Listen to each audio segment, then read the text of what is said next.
I hated school. I really hated school. I hated school generally, right? Because it was this instruction following thing. Now, I bet you it's probably also because I wasn't good at it. I mean, I suspect I wasn't good at it. Maybe to some extent it was that, yes, I wanted to pursue the understanding. I always liked the understanding. But I think I was just built that way, right? So some people, it sticks.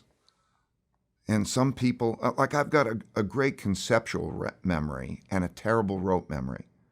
So if I have a story, I could tell you year by year kind of what happened within a story, within a context. But if I was to go into, like a memory-based learning, it's terrible. I have a terrible rote memory. My situation was I did terribly in high school. I hated high school. I just wouldn't study. I would remember that, my mother would send me to my room and say, "You have to study," and I wouldn't study. I would refuse. I'd do anything. I would be alone in the room. I'd find something to think about or do, and I wouldn't study. And I did terrible in high school, and I barely got into a college that C.W. Post College, which people, it was just it was a great college for me at the time. And it was only then that I could begin to pick my courses. So then I began to pick things that were interesting to me. And then it was exciting. I loved it, right? And you had the free time. Like college, other school, most of the time, you go in a certain time, the bell rings, you go to the next class, it's packed in. In college, there was freedom. I always loved freedom. I remember when I got my car or whatever it would be, anything that brought me freedom, I loved. And so college allowed me freedom, the freedom to choose the subjects largely that I was interested in, the freedom of time. And so I did very well in college. And then I went to Harvard Business School. In the summer between college and going to Harvard Business School, I clerked on the floor of the stock exchange, which was in 1971 when there was the monetary system breakdown, and which was an unbelievable experience. And it was, I was wrong many times in the markets up to that, but this was one of those really telling times. So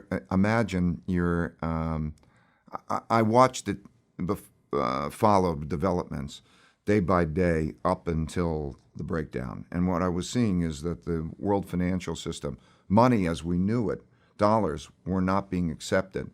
We had large debts around the world, and these dollars were not being accepted, and a big crisis. And it came to head on August 15th, 1971, when I was clerking on the floor of the exchange. And President Nixon, on Sunday night, gets in front of the television and announces the floating of the dollar. In other words, we're going off the gold standard. And at that time, money had no value except as a claim against gold, because money was like checks in your checkbook. Right? It had no value, no intrinsic value.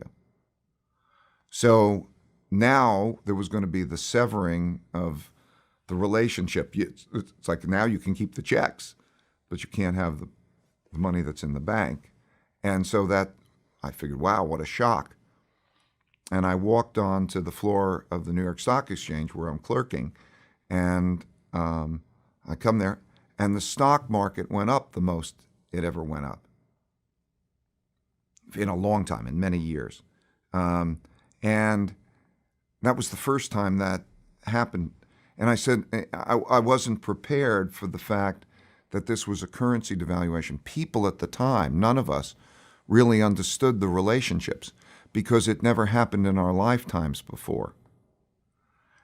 So I started to do research. I always wanted to understand how it made sense, and I realized that there were currency devaluations that happened many times in history. So, for example, in 1933, in March of 1933, in the Great Depression, the same thing happened for the same reasons. There was too much debt, and they had to print money. And when you print money, you have this kind of effect. And these experiences then, all through my development, I found that there were many things that had never happened in my lifetime before, or the lifetime of the people that I was operating with, the marketplace. The people in the market mostly were very, very much responsive to their experiences, particularly their more recent experiences. So it was a pattern that I would see of surprise. We would be surprised because we were stuck in our presumption that our recent experiences were going to continue.